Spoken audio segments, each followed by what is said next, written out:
ನಮಃ ಶಿವಾಯ. ಎಂತೊಪ್ಪ ಯಾವಯ್ಯ. ಸೃಷ್ಟಿಕರ್ತನಾದಂತಹ ಬ್ರಹ್ಮದೇವ, ರಕ್ಷಣಕರ್ತನಾದಂತಹ ಮಹಾವಿಷ್ಣು, ಫಲಕರ್ತನಾದಂತಹ ರುದ್ರ ಭಾರವನ್ನು ವಹಿಸಿಕೊಳ್ಳಬೇಕಾದರೆ ಸೃಷ್ಟಿಕರ್ತನಾದಂತಹ ಬ್ರಹ್ಮದೇವನ ಬಲಗೈಯಲ್ಲಿ ಹೆಬ್ಬೆಟ್ಟಿನಲ್ಲಿ ಉದಯಿಸಿದಂತಹ ದುರ್ಲ ದಕ್ಷ ಬ್ರಹ್ಮ, ಆ ದಕ್ಷ ಬ್ರಹ್ಮನಾದರೂ ಇಂದಿನ ಕಥಾನಾಯಕ. ಆ ದಕ್ಷ ಬ್ರಹ್ಮನು ಇಂದಿನ ಕಥಾನಾಯಕ. ಯಾವ ದಕ್ಷ ಬ್ರಹ್ಮನಾದರೂ ತನ್ನ ಸತಿಯಾದ ಪ್ರಸೂತಾ ದೇವಿಯನ್ನು ಕೈ ಹಿಡಿದುಕೊಂಡು ಕಲ್ಯಾಣವನ್ನು ಮಾಡಿಕೊಂಡಿದ್ದಾನೆ. ಸಮಸ್ತ ಲೋಕಕ್ಕೆ ರಾಜ ಎನಿಸಿಕೊಂಡಿದ್ದಾನೆ. ಯೋಗ ಭೋಗಗಳನ್ನು ಪಡೆದಿದ್ದಾನೆ. ಅಷ್ಟೈಶ್ವರ್ಯನೇ ಪಡೆದಿದ್ದಾನೆ. ಇದೋ ನೋಡು, ದಕ್ಷ ಬ್ರಹ್ಮನು ಏನಿದ್ದರೇನು, ಯಾವ ಪ್ರಸೂತಾ ದೇವಿಗೆ ಮಕ್ಕಳಿಲ್ಲ ಅಲ್ಲರೇ. ಆದ ಕಾರಣ ಆ ದಂಪತಿಗಳು ಕಾಚಿಂತರಾಗಿದ್ದಾರೆ. ಹೀಗೆ ಕಾಲವನ್ನು ಕಳೆಯುತ್ತಾ ಯಾವ ದಕ್ಷ ಬ್ರಹ್ಮನಾದರೂ ಒಮ್ಮೆ ನಾರದ ಮುನಿಯ ಕರೆದು ಬಿಟ್ಟು, ಅಲ್ಲರೇ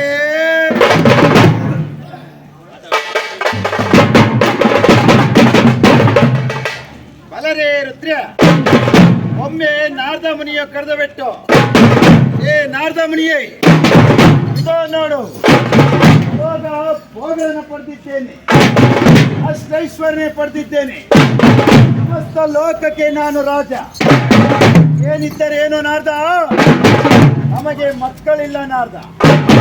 ಆದ ಕಾರಣ ನಾವು ಏನು ಮಾಡಬೇಕು, ನೀನೇ ಹೇಳು ಎಂತೆಂಬುದಾಗಿ ನುಡಿಯಲಾಗ ಯಾವ ನಾರದ ಮುನಿ ಹೇಳುತ್ತಿದ್ದಾನೆ.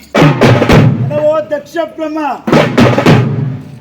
ಯಾವ ಪರಮೇಶ್ವರನನ್ನ ಘೋರವಾಗಿ ತಪಸ್ಸನ್ನು ಆಚರಿಸು, ಆ ಪರಮೇಶ್ವರನಾದರೂ ಹೇಳಿದ ವರವನ್ನು ಕೊಡುತ್ತಾನೆ ಎಂತೆಂಬುದಾಗಿ ನುಡಿಯಲಾಗ.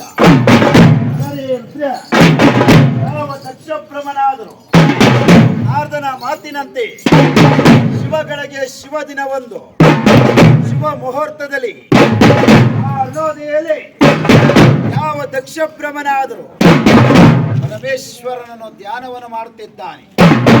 ಅದು ಹೇಗೆಂದರೆ, ಓಂ ನಮಃ ಶಿವಾಯ, ಓಂ ನಮಃ ಶಿವಾಯ, ಓಂ ನಮಃ ಶಿವಾಯ ಎಂತೆಂಬುದಾಗಿ ಪರಮೇಶ್ವರನು ಘೋರವಾಗಿ ತಪಸ್ಸನ್ನು ಆಚರಿಸಿದ್ದಾನೆ.